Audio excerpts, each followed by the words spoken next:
Dr. Lena Washington moved in a world of quantifiable data and sterile certainties. As a rising star in immunology at Johns Hopkins, her life was governed by peer-reviewed studies and the cold logic of the scientific method. That world shattered when she crossed the county line into Havenwood, Mississippi, a town steeped in a humidity so thick it felt like a shroud.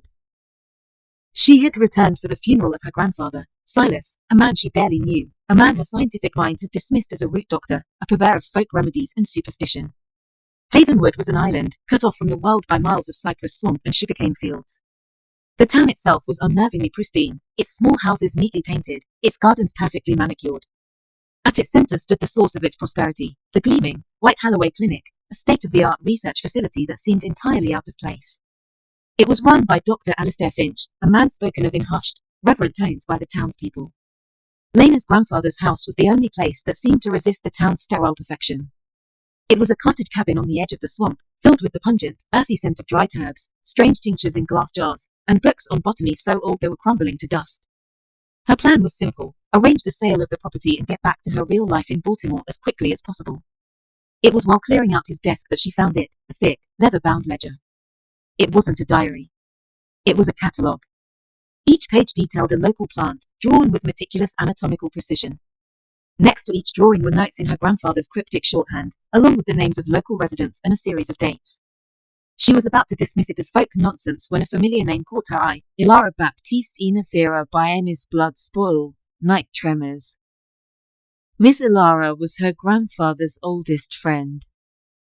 The next day, Dr. Finch paid her a visit. He was an older white man, handsome and patrician, with a smile as polished as the clinic's marble floors. He offered his condolences, his voice a soothing balm of practiced empathy. "Your grandfather was a fascinating man," Finch said, his eyes scanning the cluttered cabin with a collector's gleam.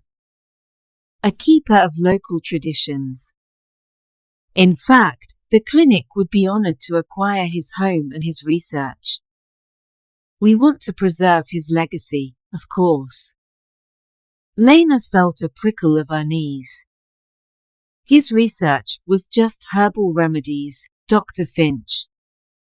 "Don't sell him short," Finch countered smoothly. "Folk knowledge can be the bedrock of modern medicine. Let us give it a proper home." The offer was generous, almost suspiciously so. He wanted everything, especially the books. That afternoon, Lena visited Miss Ilara, a woman whose sharp, knowing eyes seemed to see right through Lena's city-bred skepticism. When Lena mentioned the ledger, Miss Ilara's warmth vanished, replaced by a guarded fear. "Silas told me to burn that book if anything happened to him," she whispered, her hands trembling slightly. "He said the roots of this town are poisoned." She confided that for years, people in Havenwood had been suffering from strange ailments: sudden autoimmune disorders, aggressive cancers, neurological shakes. The Halloway Clinic provided free, lifetime care to everyone, a generous act that kept the community silent and dependent.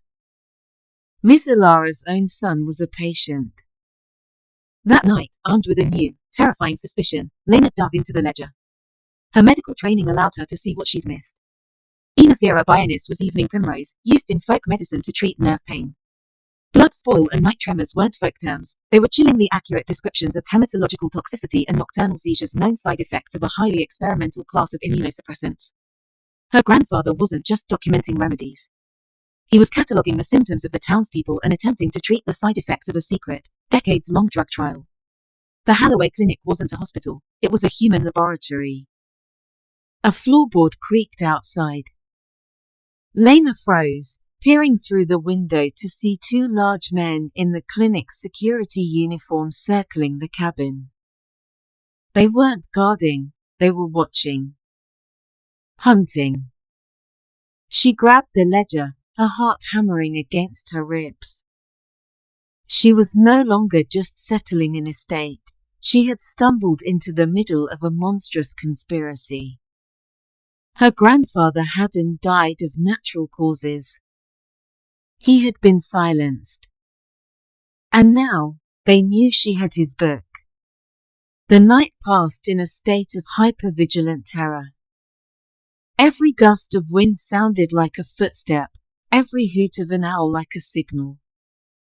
Lena knew she had to get the ledger and herself out of Havenwood, but she couldn't just run. These people were being poisoned. They needed proof. She spent the pre-dawn hours photographing every single page of the ledger with her phone, uploading the encrypted files to a secure cloud server and emailing them to a trusted colleague on a medical ethics board. It was her insurance policy. Her escape plan was thwarted at sunrise. Her car's tires were slashed, the engine block expertly destroyed. The message was clear. There was no driving out of Havenwood. At the same time, she received a frantic call from Ms. Ilara. Her son, who had been stable for months, had been rushed to the clinic overnight with acute respiratory failure. Dr. Finch had personally overseen his care. It was a calculated, cruel warning. A hostage had been taken. Desperate, Lena returned to the ledger, searching for an answer, a weapon. She found it on the last page, a drawing of a rare, phosphorescent fungus known as swamp fire. Her grandfather's note was different here. It wasn't a remedy. It was a formula, a complex chain of compounds. He had written, "The poison is in the blood, but the cure is in the root."